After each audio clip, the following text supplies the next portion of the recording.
जय हिंद दोस्तों, मैं राहुल पांडे अपने YouTube चैनल सीखने की दुनिया पर आप सभी लोगों का स्वागत करता हूं।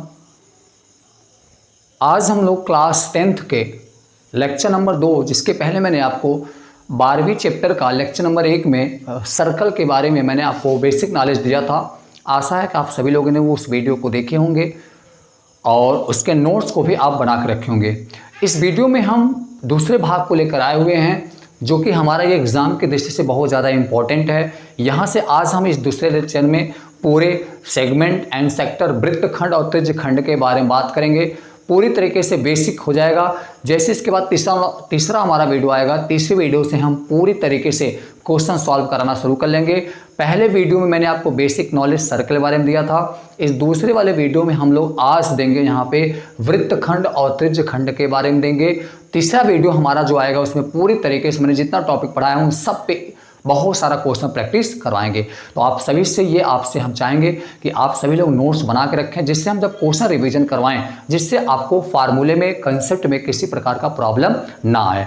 और मैं आपको बता दूं, यदि आप इस चैनल पर नए हैं तो वीडियो को शेयर सब्सक्राइब जरूर करें, ज़्यादा से ज़्यादा लोगों के पास पहुँचाएँ। मैं आपको फिर से बता दे रहा हूँ, हमारा बहुत ही जल्द आप सबके बीच में सीरीज आने वाला है और बोर्ड एग्ज़ाम की तैयारी के लिए हमारी टीम पूरी आपको तैयारी है। बहुत सारा नोट्स तैयार किया जा रहा है जो एग्ज़ाम के लिए आपको सबको कराया जाएगा। बहुत सारे हमारे पास ऑब्जेक्टिव होंगे जो कि बहुविकल्पी प्रश्न आपको बोर्ड एग्जाम में आते हैं, उन सब के लिए बहुत ज़्यादा क्वेश्चन कराए जाएंगे। और आपको इतना आशा मैं दिलाता हूँ, विश्वास करिए कि हमारे नोट्स से 100% है आपको कहीं ना कहीं क्वेश्चन जरूर फंसेगा। तो चलिए बच्चों, हम आज अपने टॉपिक को शुरू कर लेते हैं और आज हम सर्कल के दूसरे पार्ट में सबसे पहले यहाँ पे हम वृत्तखंड और त्रिज्यखंड के बारे में पढ़ेंगे। तो चलिए बच्चों, स्टार्ट कर लेते हैं अपने इस टॉपिक को।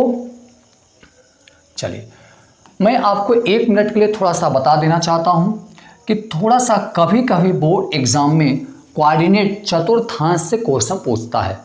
चतुर्थांश से क्वेश्चन अगर पूछता है बच्चों, तो आपको ये चीज़ पता ही होगा, आपने इसके पहले वाले लेसन में पढ़ा होगा कि अगर हम 2 पैरेलल और एक हॉरिजॉन्टल लाइन को खींचे तो ये हमेशा उस प्लेन को 4 बराबर भागों में बांट देती हैं। उन चारों बराबर भागों को, चारों का नाम हम चतुर्थांश क्वाड्रेंट कहते हैं।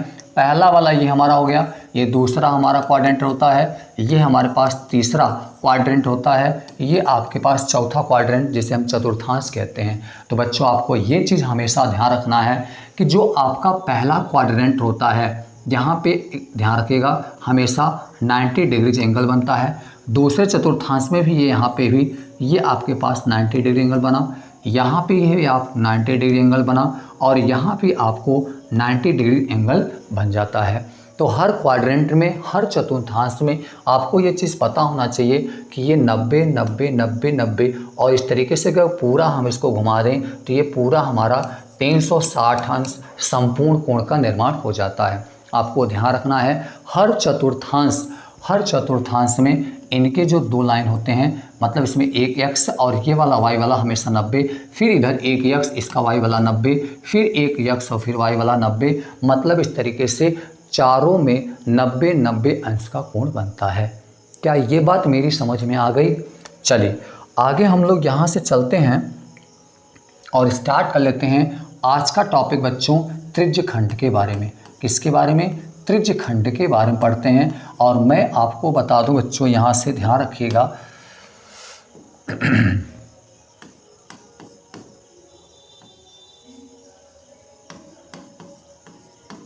त्रिज्यखंड के बारे में, जिसको हम लोग यहाँ पे सेक्टर ऑफ सर्कल बोलते हैं। क्या बोलते हैं? Sector of circle. क्या बोलेंगे बच्चों? सेक्टर ऑफ सर्कल बोलते हैं। सेक्टर ऑफ सर्कल होता है हमारे पास, ठीक है। सेक्टर ऑफ सर्कल जैसे हिंदी में हम लोग त्रिज्यखंड बोलते हैं। ये इंग्लिश हिंदी दोनों मीडियम के बच्चे देख सकते हैं, कोई प्रॉब्लम नहीं होगी, ध्यान रखिएगा। तो चलिए सबसे पहले हम त्रिज्यखंड के बारे में बता दें बच्चों। मैंने आपको बताया हुआ था, यहाँ से ध्यान रखिएगा। सबसे पहले आपने सर्कल के बारे में पढ़ा होगा। ये आपके पास एक सर्कल है, ये आपके पास सर्कल है। सर्कल जो कि 2D शेप होता है, इसमें एक फिक्स पॉइंट होता है। इस फिक्स पॉइंट को क्या कहते हैं? क्या कहते हैं? जी हाँ, सेंटर, केंद्र कहते हैं। और केंद्र से अगर हम इस दूरी को यहाँ तक मिला दें परितक को, तो ये हमारा त्रिज्या बन जाता है। क्या बन जाता है बच्चों, त्रिज्या बन जाता है। और मैंने आपको यहाँ ये भी बताया था कि एक वृत्त के परिधि पर अनंत बिंदु हो सकते हैं। हम यहाँ पे अगर बिंदुओं को लेना चाहें तो इस पे बहुत बिंदु dot dot dot dot dot dot dot करके ये पूरा बिंदुओं का एक बिंदु पथ बन जाता है।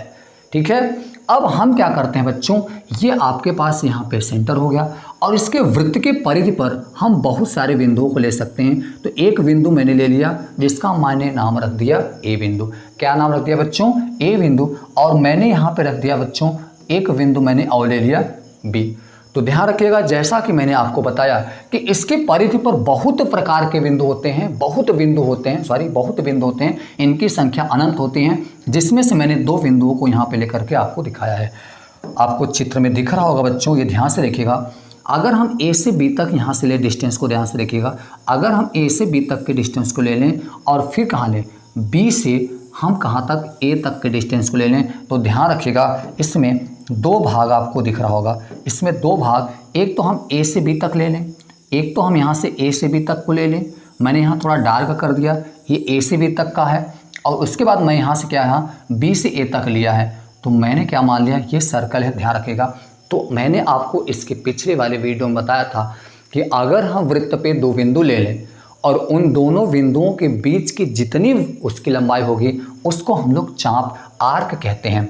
मतलब इसे हम लोग क्या कहेंगे, ये वृत्त का चाप है। क्या है, चाप है, जिसको हम लोग आर्क बोलेंगे। और यहाँ से अगर हम बी से, ये क्या है, कौन सा चाप है बच्चों, ए से बी तक का चाप है। कहाँ है, ए से बी तक का आर्क है, इसलिए मैंने ए भी लिखा। फिर मैं आपको बता दूं ये बी से ए तक आएगा, कहाँ थे, बी से ए तक आएगा, ये भी हमारा क्या है, ये भी एक चाप है जो कि कौन सा है, बी से ए तक है। तो बच्चों अगर ध्यान से देखा जाए तो इसमें एक आर्क जो है बड़ा है, दूसरा जो आर्क है वो छोटा है। तो जो बड़ा वाला आर्क है, बड़ा वाला जो चाप है, उसका नाम हम लोग दे देते हैं दीर्घ चाप। क्या देते हैं बच्चों, दीर्घ चाप। क्या देते हैं, दीर्घ चाप देते हैं। और जो छोटा वाला है, तो इसमें छोटा वाला कौन है, ए से बी तक, इसको हम लोग नाम दे देते हैं, क्या नाम देते हैं, लघु चाप। क्या देते हैं, लघु चाप दे देते हैं। ये आपको ध्यान रखना, छोटा वाले को हम लोग लघु चाप, बड़े वाले को हम लोग दीर्घ चाप देते हैं। बड़ा वाला चाप इसमें क्या है, बी से ए तक, यहाँ से बी से ए तक ये बड़ा वाला चाप है और ए से बी तक जो है छोटा चाप है। तो छोटे वाले चाप को लघु चाप और बड़े वाले चाप को दीर्घ चाप कहते हैं। क्या इतनी बात मेरी समझ में आ गई? चलिए, बहुत अच्छी बात है। अब भैया ध्यान रखना, यहाँ से ए से बी तक की ये जितनी लंबाई है, ए से बी तक की जितनी लंबाई है, इस लंबाई को हम चाप कहेंगे। छोटा चाप है इसलिए इसका नाम रख दिया गया लघु चाप। क्या रखा गया, लघु चाप कहते हैं। अब ध्यान से देखिएगा बच्चों, अगर इस चाप के 2 बिंदुओं को मैंने यहाँ क्या, ए और बी, ये 2 हैं, यहाँ से यहाँ तक ध्यान से देखिएगा।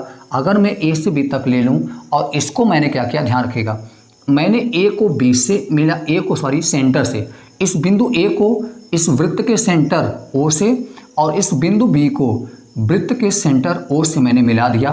तो ध्यान से देखिएगा बच्चों, ये क्या है आपके पास, ये जो कि त्रिज्या है, ये भी आपके पास त्रिज्या है। तो इसमें कितने त्रिज्या हो गए बच्चों, इसमें ध्यान से देखा जाए तो कितने त्रिज्या हो गए, इसमें 2 त्रिज्या हो गए और एक क्या है, ये चाप है।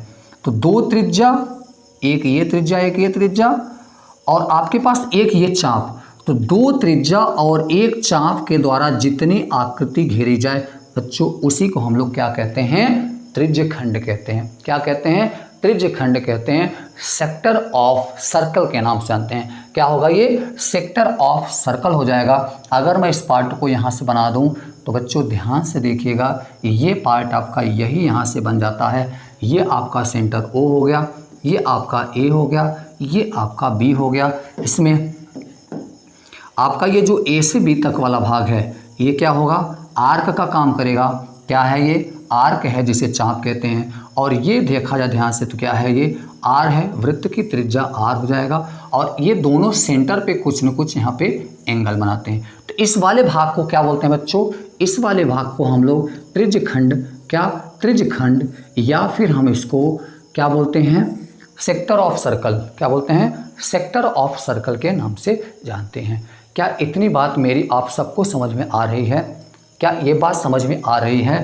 तो यहाँ से बच्चों ध्यान रखिएगा। तो क्या बताएं हम यहाँ से आपको, सेक्टर ऑफ सर्कल के बारे में मैंने बताया। त्रिज्यखंड, त्रिज्यखंड क्या है? तो त्रिज्यखंड आपने देखा बच्चों,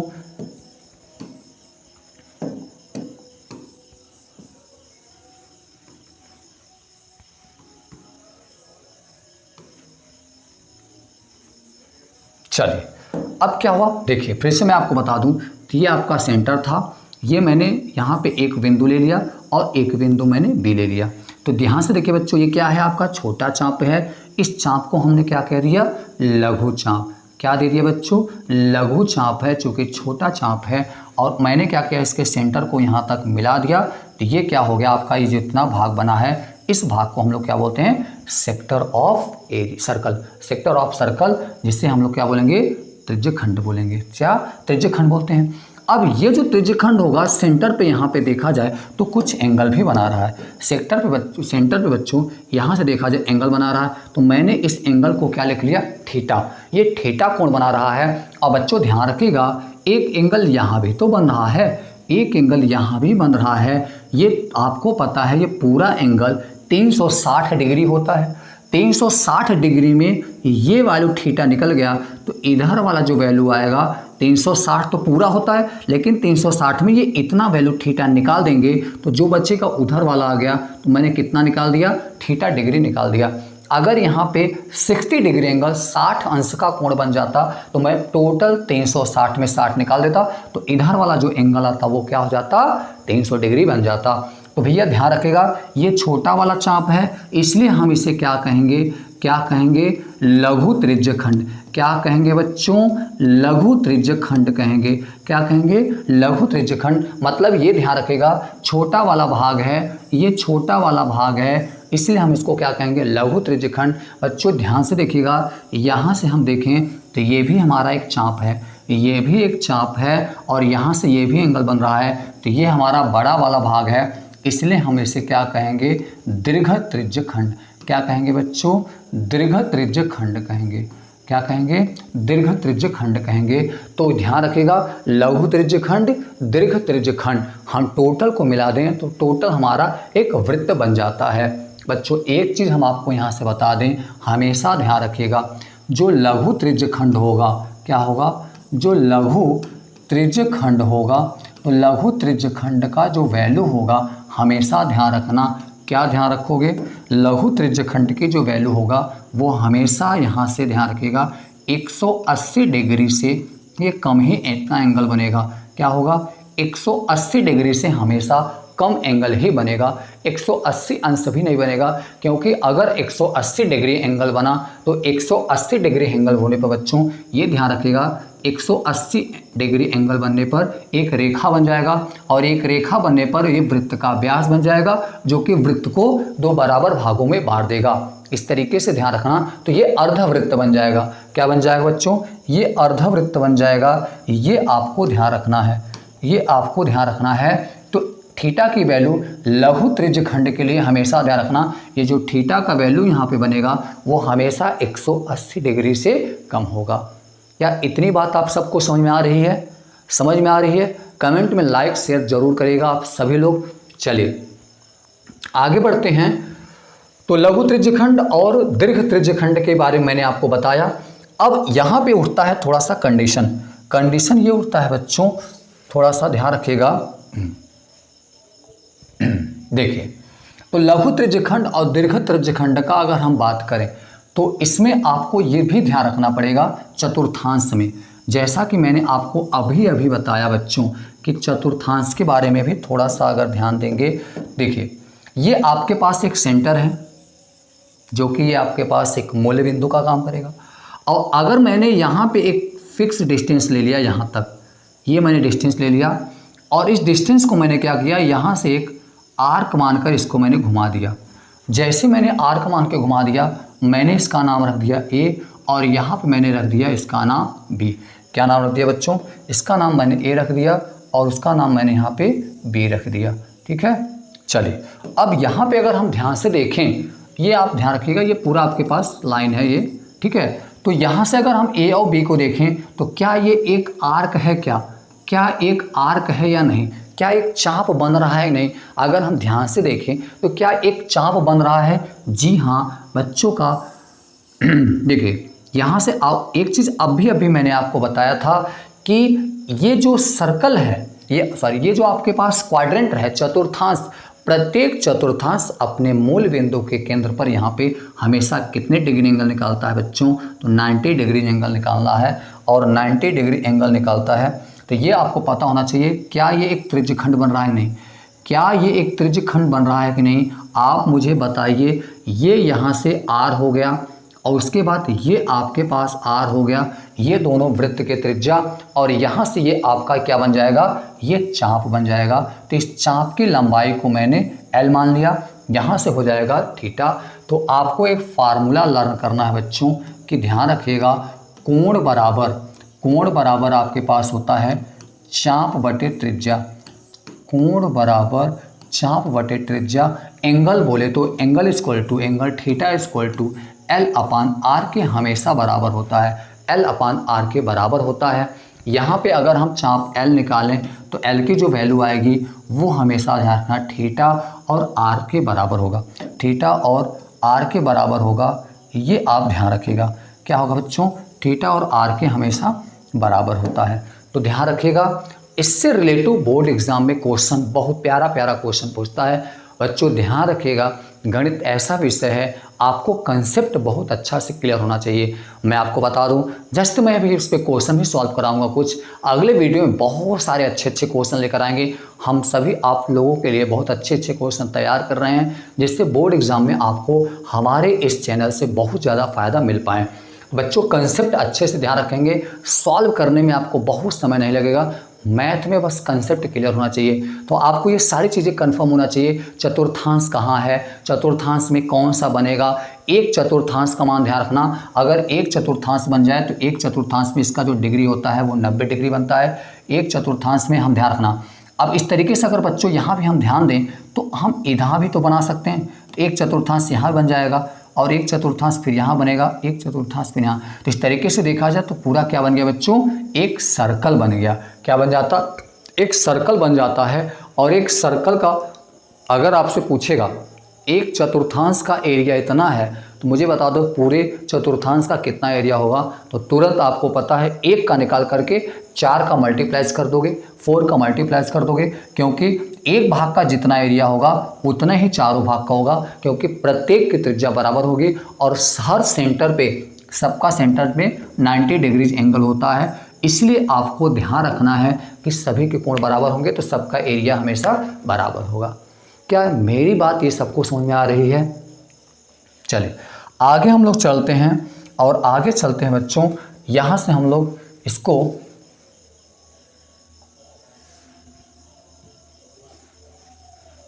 चलिए आगे हम लोग चलते हैं बच्चों। और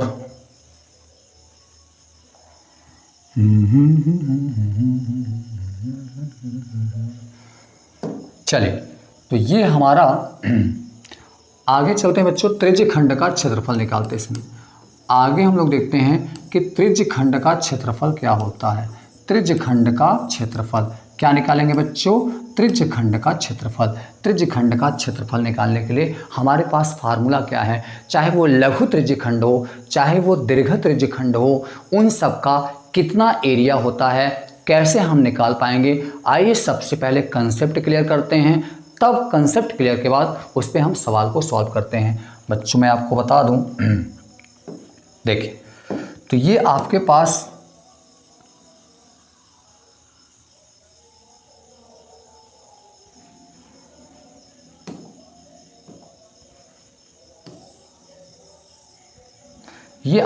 एक सेंटर है।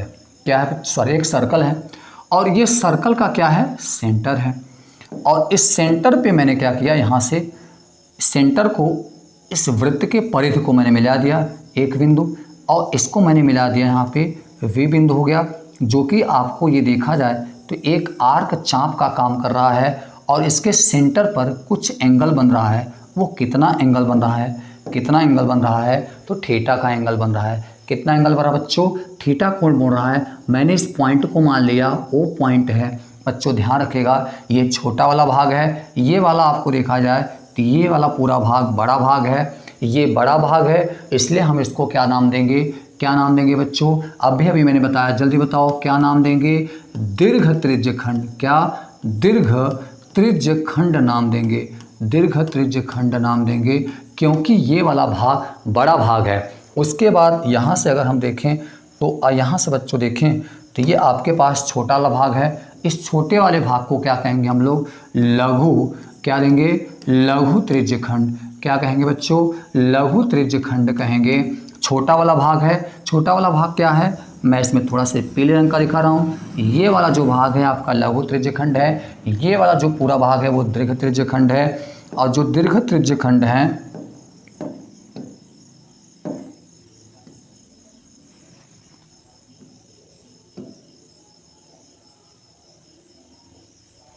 चलिए ये मैंने इसको पॉइंट ओ मान लिया।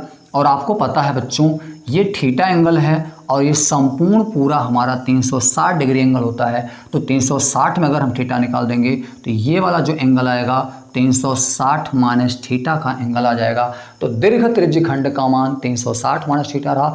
लघु त्रिज्यखंड का सेंटर पर, इसके केंद्र पर जो कोण बन रहा है वो कितने कोण बन रहा है?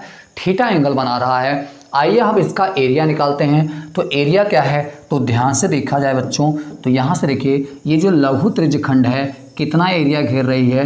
ये इतना भाग घेर रही है। तो ये इसका लघु त्रिज्यखंड का क्षेत्रफल होगा और ये वाला जो बड़ा वाला भाग होगा पूरा ये दीर्घ त्रिज्यखंड का क्षेत्रफल हो जाएगा। तो यहाँ से देखेंगे तो ये आपका त्रिज्या हो जाएगा, यहाँ से ये भी त्रिज्या हो जाएगा। तो दो त्रिज्या और एक चाप, दो त्रिज्या और एक चाप जितना स्थान घेर लें उसे हम लोग क्या बोलते हैं? त्रिज्यखंड बोलते हैं, त्रिज्यखंड बोलते हैं। बड़ा वाला भाग है तो दीर्घ त्रिज्यखंड, छोटा वाला भाग है तो लघु त्रिज्यखंड के नाम से बोलेंगे। तो बच्चों अगर हम इसका एरिया निकाल लें, ध्यान रखिएगा हम इस चाप को जितना बड़ा करते जाएंगे, ये चाप जितना बड़ा होता जाएगा, इस आर्क को जितना बड़े करेंगे तो एंगल भी आपका धीरे धीरे बढ़ेगा। एंगल बढ़ेगा तो आपको पता है इसका एरिया भी बढ़ जाएगा।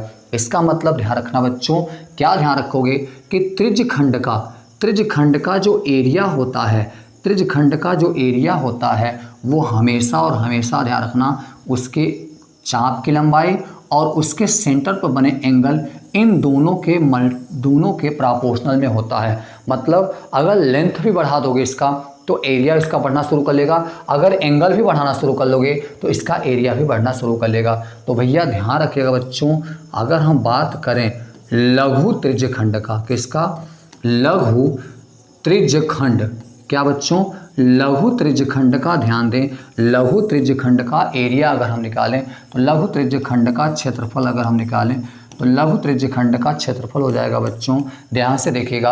आपको पता है पूरे वृत्त का क्षेत्रफल पहले वाले लेक्चर में मैंने पढ़ाया, पहले वाले वीडियो में मैंने आपको पढ़ाया है कि पूरे वृत्त का जो क्षेत्रफल होता है कितना होता है बच्चों? वृत्त का क्षेत्रफल कितना होता है? तो आप बोलेंगे कितना होता है?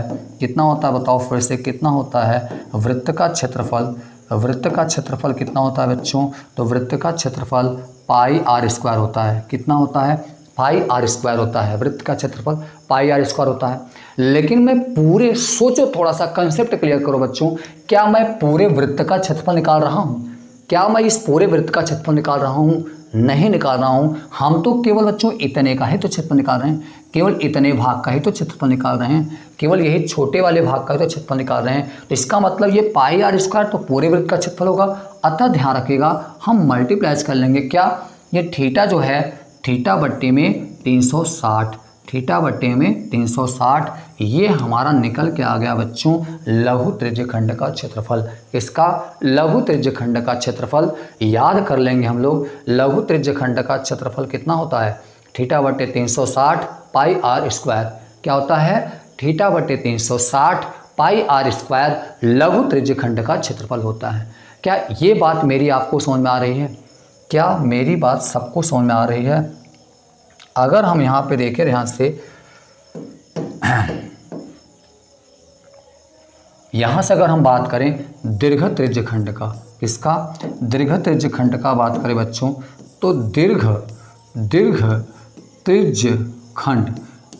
त्रिज्यखंड का अगर हम बात करें तो इसका कितना एरिया होगा? तो बच्चों ध्यान रखिएगा, अब हम दीर्घ त्रिज्यखंड का निकालेंगे तो सबसे पहले देखो जो दीर्घ चाप है उसका जो बड़ा वाला चाप है, बड़ा वाला आर्क है, वो सेंटर पर कितना एंगल बना रहा है। चूँकि ध्यान रखना हमेशा एरिया जो डिपेंड करेगा यहाँ पे इसका वो एंगल पे डिपेंड करेगा। तो एंगल बच्चों देखा जाए तो कितना एंगल बना रहा है 360 माइनस थीटा, कितना बना रहा है बच्चों 360, कितना बना रहा है बच्चों 360, कितना बना रहा 360 माइनस का थीटा अपान में 360, फिर मल्टीप्लाइज कर लेंगे किसका बच्चों पाई आर स्क्वायर का। तो ये किसका क्षेत्रफल है बच्चों, किसका क्षेत्रफल है दीर्घ त्रिज्यखंड। मतलब ये जो बड़ा वाला भाग है, फिगर में ध्यान से देखो, ये जो बड़ा वाला भाग है यहाँ से ये पूरा वाला भाग, ये पूरा वाला भाग को देखा जाए तो इस पूरे वाले भाग का जो क्षेत्रफल आएगा, इस वाले भाग का जो क्षेत्रफल आएगा 360 माइनस थीटा बटे 360 मल्टीप्लाइज पाई आर स्क्वायर के बराबर आएगा। और ये वाला जो भाग है, इस वाले भाग का क्षेत्रफल ये रहा आपके पास। लघु त्रिज्यखंड दीर्घ त्रिज्यखंड दोनों का क्षेत्रफल मैंने यहाँ से आपको निकाल दिया, आशा है कि आप सभी लोगों को समझ में आ रहा है। बच्चों ध्यान रखिएगा, मैं फिर से आपको बता दूं, नोट्स ज़रूर बना के रखिएगा, इन सभी कंसेप्टों का नोट्स बना के रखेंगे। मैं आपको आशा दिलाता हूं जब हम आपको प्रैक्टिस करवाएंगे तो इसका फ़ायदा आपको 100% ज़रूर मिलेगा। क्लियर हो गया, कोई डाउट इसमें नहीं? चलिए वीडियो को रोक करके जल्दी से नोट बना लीजिए और आगे हम लोग बढ़ते हैं। और आगे बढ़ते हैं बच्चों, इसमें नोट पॉइंट आपको ये याद रखेंगे हम लोग। क्या नोट पॉइंट याद रखेंगे? देखिए नोट पॉइंट ये याद रखेंगे बच्चों, इसमें नोट पॉइंट हमारे पास रहेगा बच्चों।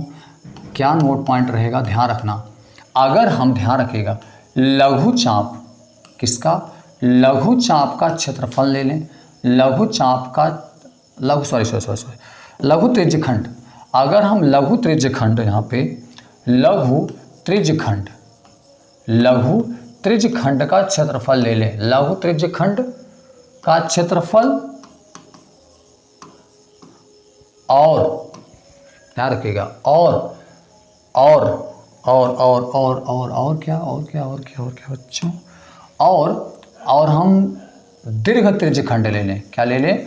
दीर्घ त्रिज्यखंड ले लें, दीर्घ त्रिज्यखंड ले लें। अगर हम ध्यान रखिएगा लघु त्रिज्यखंड ले लें और दीर्घ त्रिज्यखंड का क्षेत्रफल ले लें, और इन दोनों के क्षेत्रफल को अगर हम बच्चों यहाँ से जोड़ दें, दोनों के क्षेत्रफल को क्या करें हम जोड़ देते हैं। फिर से ध्यान रखिएगा लघु त्रिज्यखंड और दीर्घ त्रिज्यखंड, इन दोनों के क्षेत्रफलों को बच्चा जोड़ दें अगर हम, हमेशा ध्यान रखिएगा वृत्त का क्षेत्रफल आ जाएगा। क्या आ जाएगा बच्चों?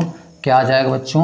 वृत्तखंड का क्षेत्रफल आ जाएगा। ये ध्यान रखिएगा, सॉरी, वृत्त के क्षेत्रफल के बराबर होगा। क्या होगा बच्चों? वृत्त का क्षेत्रफल क्या होगा? वृत्त के क्षेत्रफल के बराबर हो जाएगा। ये बहुत ही प्यारा सा कंसेप्ट है, ये हमेशा ध्यान रखिएगा। क्या ध्यान रखेंगे?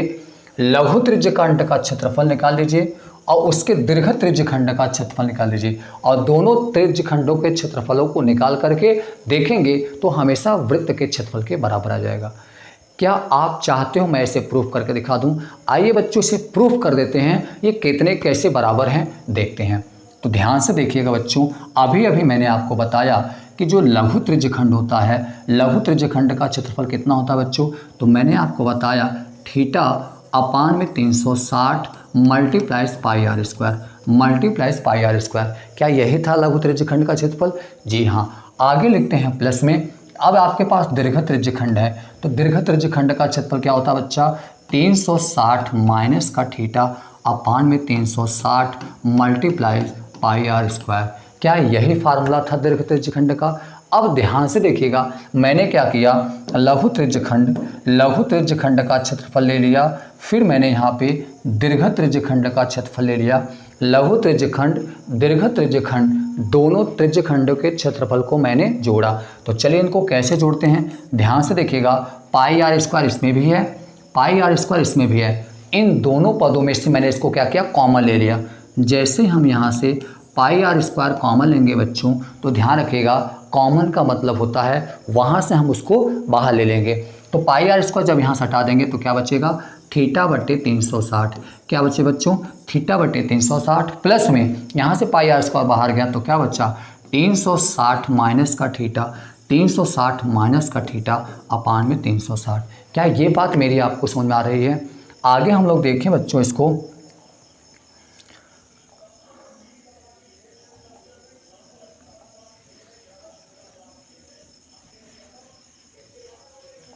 देखिए अब क्या करेंगे बच्चों, तो यहाँ से मैंने देखा पाई आर स्क्वायर, यहाँ से मैंने क्या देखा पाई आर स्क्वायर। अब ध्यान से देखिएगा, दोनों को, इस वाले का दोनों का डिनोमिनेटर सेम है, दोनों का डिनोमिनेटर बोले तो हर दोनों का सेम है, इसका भी 360 इसका भी 360। और जब हर मतलब डिनोमिनेटर सेम हो तो उनके नॉमिनेटर को हम लोग जोड़ लेते हैं, उनके अंश को डायरेक्ट हम लोग जोड़ या घटा लेते हैं। यहाँ प्लस है तो जोड़ लेंगे, तो थीटा प्लस में कितना आएगा 360 माइनस का थीटा, और यहाँ से बच्चों देखेंगे माइनस थीटा कट जाएगा, तो यहाँ से हमारा कितना आया पाई आर स्क्वायर मल्टीप्लाइज में 360 अपान में 360, ये दोनों कट जाएंगे, तो यहाँ से हमारा आंसर निकल के आ गया बच्चों, क्या आ गया पाई आर स्क्वायर। क्या आ गया बच्चों पाई आर स्क्वायर। और पाई आर स्क्वायर क्या होता है, पाई आर स्क्वायर क्या है, पाई आर स्क्वायर क्या है बच्चों, वृत्त का क्षेत्रफल। क्या है, वृत्त का क्षेत्रफल। क्या है बच्चों, वृत्त का क्षेत्रफल है। और इस बात को मैंने प्रूफ करके दिखा दिया। यहाँ पे आपने इस बात को देखा था, क्या देखा था, मैंने यहाँ पे आपको लिखा हुआ था बच्चों क्या, कि अगर हम लघु त्रिज्यखंड, अगर हम यहाँ से लघु त्रिज्यखंड और दीर्घ त्रिज्यखंड दोनों को क्षेत्रफल को जोड़ लें तो हमेशा वृत्त के क्षेत्रफल के बराबर होता है। और मैंने ये बात यहाँ से आपको प्रूफ करके दिखा दिया। देख लीजिए पाई आर स्क्वायर जो कि वृत्तखंड के क्षेत्रफल के बराबर होता है। इतनी बात आपको हमेशा ध्यान रखना, लघु त्रिज्यखंड दीर्घ त्रिज्यखंड दोनों के क्षेत्रफल को जोड़ लें तो हमेशा वो पूरे उस वृत्त के क्षेत्रफल के बराबर हो जाएगा, जिसका लघु त्रिज्यखंड और वृत्तखंड आपने निकाला होगा उसी के वृत्त के क्षेत्रफल के बराबर हो जाएगा। क्या इतनी बात मेरी सबको समझ में आ रही है? इतनी बात सबको समझ में आ रही है बच्चों? चलिए आगे चलते हैं और आगे आपको यहाँ से ठीक है कुछ कंडीशनल नोट पॉइंट है बच्चों, इसको नोट पॉइंट में आप बना के लिखेंगे। क्या नोट पॉइंट डालेंगे, हमेशा ध्यान रखिएगा, क्या बनाएंगे, हमेशा क्या ध्यान रखेंगे। पहला पॉइंट आपको याद होना चाहिए कि जो आपके पास लघु त्रिज्यखंड होगा, क्या लघु त्रिज्यखंड जो होगा, लघु त्रिज्यखंड होगा उसकी जो वैल्यू होगी थीटा, इसका जो होगा हमेशा इसका जो एंगल होगा वो 180 अंश से बड़ा होगा। दूसरा पॉइंट ध्यान रखना, जो आपका दीर्घ त्रिज्यखंड, क्या बच्चों दीर्घ त्रिज्यखंड होगा, क्या होगा दीर्घ त्रिज्यखंड होगा, उसकी जो वैल्यू आएगी थीटा हमेशा ध्यान रखना वो 180 से बड़ा होगा। क्या होगा बच्चों, 180 से बड़ा होगा। तीसरा पॉइंट आप ध्यान रखिएगा, अगर मान लीजिए थीटा की वैल्यू एग्जैक्ट 180 होता है, अगर थीटा की वैल्यू एग्जैक्ट 180 हो जाता है मतलब 180 से न तो बड़ा होगा न तो 180 से छोटा होगा, एग्जैक्ट हो जाए तो बच्चों ध्यान रखिएगा ये आपके पास क्या बन जाएगा, ये हमेशा अर्धवृत्त बन जाएगा। क्या बन जाएगा, इसे हम लोग अर्धवृत्त कह देंगे। इस स्थिति में आपका जो वृत्त बनेगा वो एक अर्धवृत्त बनेगा। ये इसकी ये डायग्राम आपका बन जाएगा। यहाँ पे आप ध्यान रखिएगा, इस पोजीशन पे आपका जो बनेगा वो आपका ये बनेगा, ये क्या है, ये अर्धवृत्त बन जाएगा जो कि इसके सेंटर पे 180 डिग्री एंगल बन जाता है। क्या इतनी बात मेरी सबको समझ में आ गई? ये तीनों पॉइंट रहेंगे, हमेशा ध्यान रखिएगा कि लघु त्रिज्यखंड का मान कंडीशन ये आएगा, दीर्घ त्रिज्यखंड की कंडीशन हमेशा ये रहेगा, और अगर मान लीजिए थीटा अगर बराबर हो गया तो हमेशा ये अर्धवृत्त बन जाएगा। क्या इतनी बात सबको समझ में आ रही है, क्लियर हो रहा है बच्चों? चलिए आगे चलते हैं और आगे चलते हैं चलिए आगे चलते हैं और यहाँ से मैं आपको बता दूं वृत्तखंड के बारे में। मैं आपको क्या बता दूं अब वृत्तखंड के बारे में, जिसे हम लोग बोलते हैं क्या, सेगमेंट। क्या बोलेंगे बच्चों, सेगमेंट ऑफ सर्कल। क्या बोलेंगे, segment of circle. Segment of circle, क्या सेगमेंट ऑफ सर्कल बोले तो वृत्तखंड, वृत्तखंड कहेंगे। आइए वृत्तखंड के बारे में भी हम लोग समझते हैं। देखिए ये आपका रहा एक वृत्त, और इस वृत्त का ये क्या है, सेंटर, केंद्र है। बच्चों आपको पता है, मैं आपको बार बार ये चीज़ बता रहा हूँ, एक वृत्त के परिधि पर बिंदुओं की संख्या बहुत होती हैं, कई बिंदु होते हैं। हम इन कई बिंदुओं में से कोई 2 बिंदु मान लेते हैं। मैंने मान लिया एक बिंदु ए रहा और दूसरा बिंदु मैंने ले लिया बी ले लिया। ए और बी बिंदु हैं, ये वृत्त के परिधि पर स्थित हैं। और मैंने क्या किया बच्चों, इस ए बिंदु को और इस बी बिंदु को मैंने जोड़ दिया। ए बिंदु को बी बिंदु से मैंने जोड़ दिया। बच्चों आप मुझे एक बात बताइए, ये आपको क्या दिख रहा है, ये बताइए क्या दिख रहा है। क्या ये वृत्त के सेंटर से होकर जा रहा है? क्या ये वृत्त के केंद्र से होकर जा रहा है? जी हाँ, ये वृत्त के केंद्र से होकर नहीं जा रहा है। तो आप मुझे बताओ, वह रेखा जो वृत्त पर स्थित 2 बिंदुओं को जोड़े, वृत्त पर स्थित 2 बिंदुओं को जोड़े लेकिन केंद्र से होकर न जाएं, उस रेखा को क्या कहते हैं? जल्दी मुझे बता दो, उस रेखा को क्या कहते थे? उस रेखा को क्या कहते थे? जी हाँ बच्चों, उस रेखा को हम लोग जीवा कहते थे। क्या कहते थे? जीवा, कॉर्ड कहते हैं हम लोग, CHORD, यहाँ से हम लोग उसको कॉर्ड कहते थे, जीवा कहते हैं। क्या कहते हैं बच्चों? जीवा कहते हैं। आप मुझे बताइए, क्या ये दोनों भाग आपको बराबर दिख रहा है? क्या वृत्त की जीवा वृत्त को 2 बराबर भागों में बांट सकती है? जी हाँ, नहीं बांट सकती है। हाँ, वृत्त 2 बराबर भागों में तभी बटेगा जब उसका व्यास उसे बांटेगा। क्योंकि व्यास जो होता है आपके पास, क्योंकि जो वृत्त का व्यास होता है वो हमेशा वृत्त के सेंटर से होकर जाता है। ये वृत्त को 2 बराबर भागों में बांटता है। अगर हम केंद्र से होकर रेखा ना गुजारें, एक ऐसा रेखा गुजारें जो वृत्त के केंद्र से होकर ना जाए, तो वो हमेशा ध्यान रखिए एक जीवा होगा। और जीवा जब भी वृत्त को बांटेगा, जीवा जब भी वृत्त को बांटो बच्चे, हमेशा ध्यान रखना क्या ये 2 असमान भागों में बांटेगा। इसमें अगर हम ध्यान से देखें तो ये वाला भाग देखिए बच्चों, ये वाला भाग देखिए छोटा भाग है, और ये वाला अगर हम भाग को देखें, ये हमारा क्या है, बड़ा भाग है। तो अब ध्यान रखना, जब वृत्त को जीवा 2 खंडों में बांटती है, क्या कहा मैंने? जब वृत्त को जीवा 2 भागों में बांटती है तो दोनों भागों का नाम वृत्त खंड रखा जाता है। वृत्त के जीवा द्वारा बांटे गए भागों को वृत्त खंड कहते हैं। क्या कहते हैं? वृत्त के जीवा द्वारा बांटे गए भागों को वृत्त खंड कहते हैं। इसमें एक भाग बड़ा होता है, एक भाग छोटा होता है। जो आपका बड़ा वाला भाग होगा बच्चों, ध्यान रखिएगा, जो बड़ा वाला भाग होगा, इसमें ये बड़ा है, उसे हम लोग क्या कहेंगे? दीर्घ वृत्त खंड। क्या कहेंगे बच्चों? दीर्घ वृत्त खंड कहेंगे। क्या कहेंगे बच्चों? दीर्घ वृत्त कहेंगे। जो छोटा वाला भाग होगा, छोटा वाला जो भाग होगा, हम लोग उसे क्या कहेंगे?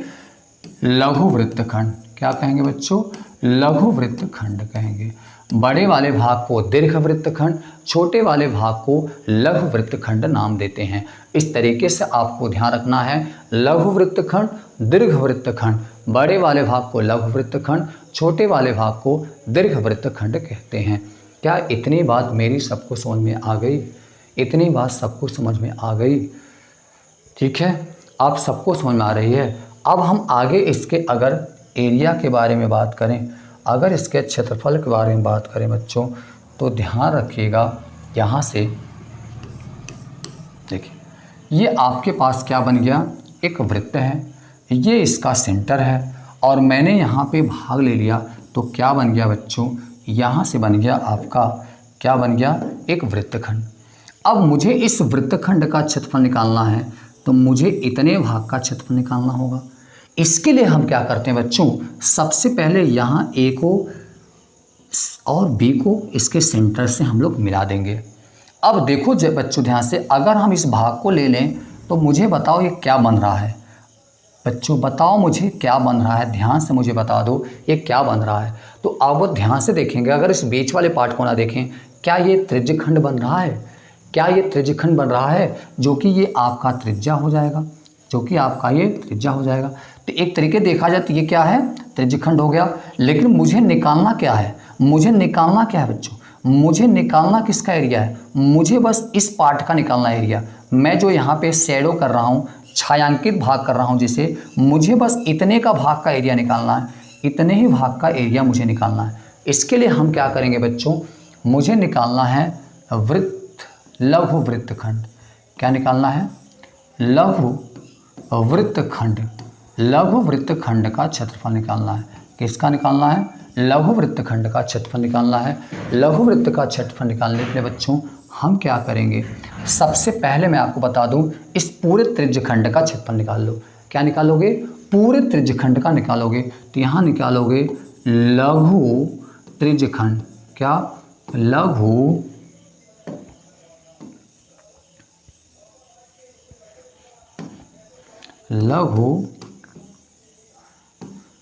त्रिज्यखंड का क्षेत्रफल माइनस लघु त्रिज्यखंड का क्षेत्रफल माइनस, फिर क्या करेंगे? हम उस त्रिभुज का क्षेत्रफल घटा देंगे। त्रिभुज का क्षेत्रफल, क्या बच्चों? त्रिभुज का क्षेत्रफल, त्रिभुज का क्षेत्रफल, त्रिभुज के क्षेत्रफल को घटा देंगे तो मुझे पता चल जाएगा उस लघु वृत्तखंड का क्षेत्रफल क्या होगा। यहाँ से ध्यान रखिएगा, ये त्रिभुज का क्षेत्रफल मतलब क्या बच्चों? ये वाला जो क्षेत्रफल यहाँ बनेगा, इस क्षेत्रफल को आपको निकाल देना है। अगर मैं आपको बता दूँ, ध्यान से सुनिएगा, इसका मैं एक शॉर्ट फार्मूला बता रहा हूँ। इसका मैं बच्चों एक शॉर्ट फार्मूला बता रहा हूँ, बहुत ही प्यारा सा फार्मूला है।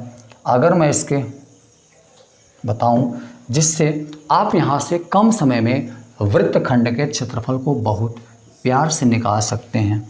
कैसे निकालेंगे बच्चों? ध्यान रखिएगा। अब देखिए, इसका ये जो वृत्तखंड है, क्या ये यहाँ पे कुछ एंगल बना रहा है? क्या ये कुछ एंगल बना रहा है? तो मैंने यहाँ पे देखा कितना कोण बना रहा है, ये मैंने मान लिया थीटा कोण बना रहा है। कितना कोण? थीटा कोण बना रहा है। तो अगर हम इसका क्षेत्रफल निकालेंगे, किसका क्षेत्रफल बच्चों? वृत्तखंड का क्षेत्रफल। किसका? वृत्तखंड का क्षेत्रफल। किसका क्षेत्रफल बच्चों? वृत्तखंड का क्षेत्रफल। वृत्तखंड का क्षेत्रफल, वृत्तखंड का क्षेत्रफल अगर हम निकालें, कौन सा वृत्तखंड है? कौन सा वृत्तखंड है? लघु वृत्तखंड है। अगर लघु वृत्तखंड का क्षेत्रफल आ गया तो पूरे वृत्त के क्षेत्रफल में से लघु वृत्तखंड का क्षेत्रफल घटा दोगे तो मुझे दीर्घ वृत्तखंड का क्षेत्रफल पता चल जाएगा। यहाँ से अगर हम ध्यान दें तो आप फार्मूला क्या लगाओगे? थीटा बटे 360 पाई आर स्क्वायर, थीटा बटे 360 pi R square minus theta बटे 360 माइनस क्या करोगे? R square upon 2 sine theta, R square upon 2 sine theta. ये बहुत ही प्यारा सा फार्मूला है। इस फार्मूले के जरिए आपको यहाँ से त्रिभुज का क्षेत्रफल निकालने से बच जाएंगे आप, और बहुत ही आराम से आप वृत्तखंड के क्षेत्रफल को निकाल पाएंगे। तो वृत्तखंड का क्षेत्रफल क्या होता है बच्चों? थीटा बटे 360 pi R square minus R square upon sine theta. बच्चों यहाँ पे ये जो थीटा लगाया गया, ये थीटा क्या है? वही थीटा वहाँ पे है जो यहाँ एंगल बनेगा। जो थीटा बनेगा वही एंगल, अगर यहाँ पे 60 डिग्री एंगल बन रहा है तो थीटा की वैल्यू यहाँ पे 60 डिग्री रख दोगे। क्या इतनी बात मेरी सबको समझ में आ गई? क्या इतनी बात सबको समझ आ रही? बच्चों ये ध्यान रखिएगा, इन सभी कंसेप्टों को आप अच्छी तरीके से नोट्स बना के रख लीजिएगा। जस्ट इसके हमारे बाद तीसरी वीडियो जो लेक्चर आएगा उसमें हम पूरे क्वेश्चन को, जितना मैंने कंसेप्ट पढ़ाया है उन सभी कंसेप्टों को, सभी क्वेश्चन को अच्छे से प्रैक्टिस कराएंगे, और इस वीडियो को सभी के पास ज़्यादा से ज़्यादा शेयर कीजिए।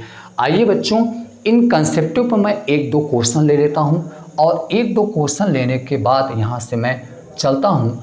आपके सामने स्क्रीन पे क्वेश्चन लिखा हुआ है, इस स्क्रीन पर लिखे क्वेश्चनों को आपको सॉल्व करना है। मैंने अभी जो क्वेश्चन पढ़ाया है, मैंने अभी ये कम क्वेश्चन लिया हुआ है, 1-2 क्वेश्चन मैं प्रैक्टिस करवाने के लिए रहा हूँ, लेकिन जस्ट इसके तीसरी वाली वीडियो में बहुत भरपूर वीडियो, बहुत अच्छे कंसेप्ट को क्वेश्चन को लेकर आऊँगा। लेकिन ये आप ध्यान रखिएगा, आप सभी लोग पहले कंसेप्ट अच्छे से ध्यान रखिएगा, जिससे आपको क्वेश्चन सॉल्व करने में दिक्कत ना हो जाए। तो बच्चों चलिए, आइए, आपको स्क्रीन पे क्वेश्चन दिख ही रहा होगा। क्वेश्चन ये कह रहा है कि 6 सेंटीमीटर, कितना? 6 सेंटीमीटर का एक वृत्त है। 6 सेंटीमीटर वृत्त के त्रिज्यखंड का क्षेत्रफल बताओ जिसका कोण 60 डिग्री है। क्या है बच्चों? 60 डिग्री एंगल बना रहा है। तो बच्चों अगर मैं इसका डायग्राम छोटा सा बनाऊं तो ये ध्यान रखिएगा, ये इसका हो गया त्रिज्या, ये ए हो गया, और ये क्या हो गया? बी हो गया। अब देखो ध्यान से, इसके सेंटर पर कितना कोण बना रहा है, 60 डिग्री।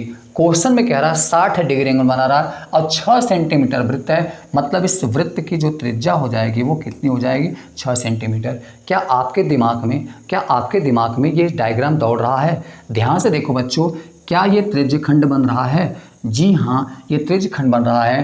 तो मुझे ये पता चल गया थीटा की वैल्यू कितना है, थीटा की वैल्यू 60 डिग्री है और यहाँ से आर की वैल्यू कितनी है, 6 सेंटीमीटर है। 6 सेंटीमीटर आर हो गया, मुझे त्रिज्या दिया है और मुझे पता है क्षेत्रफल लघु त्रिज्यखंड, चूँकि लघु त्रिज्यखंड है, थीटा का वैल्यू पता है, तुरंत एरिया निकाल लीजिए, थीटा बटे 360 पाई आर स्क्वायर, थीटा बटे 360 पाई आर स्क्वायर, थीटा बटे 360 पाई आर स्क्वायर। यहाँ से आप क्वेश्चन लगाओगे। तो बच्चों ध्यान रखिएगा, थीटा की अगर हम वैल्यू रखें, थीटा की वैल्यू कितना है, 60 डिग्री बट्टा में 360, यहाँ से पाई की वैल्यू अगर आप रखिए ना रखिए कोई दिक्कत नहीं है, आर की वैल्यू रख दीजिए। आर की वैल्यू कितना है बच्चों, 6 है, तो 6 का स्क्वायर कर दीजिए, 0 से कट गया, 6 से कटा दो 6 बार में, तो मतलब ये 1/6 आ गया और ये पाई हो गया। अब 6 का स्क्वायर कर देंगे तो 6 का स्क्वायर 36 हो जाएगा और इस 6 से इस 36 को अगर हम काटेंगे तो 6 बार में काट देंगे, तो हमारा बच्चों आंसर आ जाएगा पाई, 6 पाई, क्या आ जाएगा, 6 पाई सेंटीमीटर स्क्वायर। ये हमारे इस क्वेश्चन का आंसर होगा, हमारे इस क्वेश्चन का आंसर होगा। जस्ट आइए अगले क्वेश्चन की तरफ चलते हैं। अगला क्वेश्चन आपके स्क्रीन पे दिख रहा है। देखिए अगले क्वेश्चन पे देखेंगे बच्चों, स्क्रीन पे दिख रहा होगा क्वेश्चन। इस क्वेश्चन को सॉल्व कीजिए। देखिए कह रहा है एक वृत्त है, वृत्त चतुर्थांश का क्षेत्रफल बताना है। एक वृत्त के चतुर्थांश का क्षेत्रफल बताना है जिसकी परिधि 22 सेंटीमीटर है, जिसकी परिधि 22 सेंटीमीटर है। मैं आपको बता दूं बच्चों, ये क्वेश्चन इम्पॉर्टेंट है, बहुत ही अच्छा क्वेश्चन है बोर्ड एग्जाम में। बोर्ड एग्जाम के लिए 2 नंबर में क्वेश्चन, बहुत ही प्यारा सा क्वेश्चन है। मैंने अभी आपको बताया था चतुर्थांश, देख लो आ ही गया, चतुर्थांश के बारे में क्वेश्चन पूछा है, परिधि दिया है। तो आपको मैंने कल बताया था कि जो वृत्त की परिधि होती है, जो परिधि होती है 2 पाई आर होता है, हाँ या ना? जी हाँ, परिधि 2 पाई आर होता है। परिधि दिया है 22 सेंटीमीटर, यहाँ से लिखोगे 2, पाई का मान 22/7 और फिर यहाँ से आप क्या करोगे, फिर यहाँ से क्या करोगे बच्चों, फिर यहाँ से आप आर की वैल्यू नहीं दिया है, 22 से 22 कट गया, अब वहाँ से आ जाएगा आर को इधर भेजोगे, 7/2 = आर। ये आर की वैल्यू आ गया और आर की वैल्यू जैसे आ गया और यहाँ से क्वेश्चन कह रहा है चतुर्थांश का क्षेत्रफल बताओ। तो मुझे बताओ बच्चों, मुझे एक बात बताओ आप, चतुर्थांश का क्षेत्रफल निकालना है तो चतुर्थांश का क्षेत्रफल निकालने के लिए अभी मैंने आपको बताया था ये इस तरीके से, क्या ये चतुर्थांश बन गया, ये ए हो गया, ये बी हो गया। तो ये ध्यान रखना, इसका त्रिज्या कितना आया, 7/2। इसकी जो वैल्यू आएगी वो कितनी आ जाएगी, इसकी जो वैल्यू आएगी वो कितनी आ जाएगी बच्चों, तो 7/2 इसका त्रिज्या आ गया। इसका त्रिज्या ये 7/2 होगा। इसका क्षेत्रफल मुझे बताना है कितना आएगा। तो बच्चों ध्यान रखिएगा, यहाँ पे कितना एंगल बनेगा, 90 डिग्री एंगल बनेगा। कितना बनेगा, 90 डिग्री एंगल बनेगा। और मुझे अगर 90 डिग्री एंगल बन गया तो एक बात मुझे और पता है, ये चतुर्थांश में ध्यान रखिएगा, तो यहाँ से मैं अगर क्षेत्रफल इनका निकालूंगा तो मुझे बताओ फार्मूला क्या लगेगा। जी हाँ, θ/360 पाई आर स्क्वायर। इस फार्मूले पर इसको रखना है। थीटा की वैल्यू आपको 90 डिग्री होगा, 360 होगा, पाई का मान 22/7, आर का मान 7/2 रख के इस क्वेश्चन को सॉल्व करोगे। इस क्वेश्चन को सॉल्व करने के बाद मैं आपको कमेंट में इसका आंसर देना है। आप सभी लोग, मैं आपका कमेंट ज़रूर देखूंगा और इसका मैं रिप्लाई आपका ज़रूर करूंगा। आप सभी लोग कमेंट में इसका आंसर बताना है कि इसका बताओ एरिया कितना आएगा, क्वेश्चन मार्क पे है, ठीक है। तो और एक क्वेश्चन आप सबके लिए रहा स्क्रीन पे, इस क्वेश्चन का आंसर आप सभी लोग देंगे। इस क्वेश्चन का आंसर भी कमेंट में आप सबको देना है। आपके कमेंट का मैं रिप्लाई ज़रूर दूंगा। तब तक इस वीडियो को हम लोग समाप्त करते हैं। अगली वीडियो में इसका तीसरा पार्ट लेके बहुत ही जल्द आ रहे हैं। तब आप तक इन सभी वीडियो को आप सभी के पास ज़्यादा से ज़्यादा शेयर, सब्सक्राइब कीजिए। अपनी पढ़ाई को जोर तोड़ पर रख रहिए। आपका एग्ज़ाम पास में है, इसलिए आप सभी लोग अपने पढ़ाई पे फोकस कीजिए। अगला हमारा जो सीरीज आने वाला है, सभी लोग एक्टिव हो जाओ, ज़्यादा से ज़्यादा बच्चों को बताइए जिससे हमारा सीरीज सभी बच्चों के पास पहुंच पाएँ। जो बच्चे बोर्ड के एग्ज़ाम की तैयारी कर रहे हैं उनके पास हमारे यूट्यूब चैनल की सहायता से बहुत सारा हेल्प प्राप्त हो सके। धन्यवाद। जय हिंद।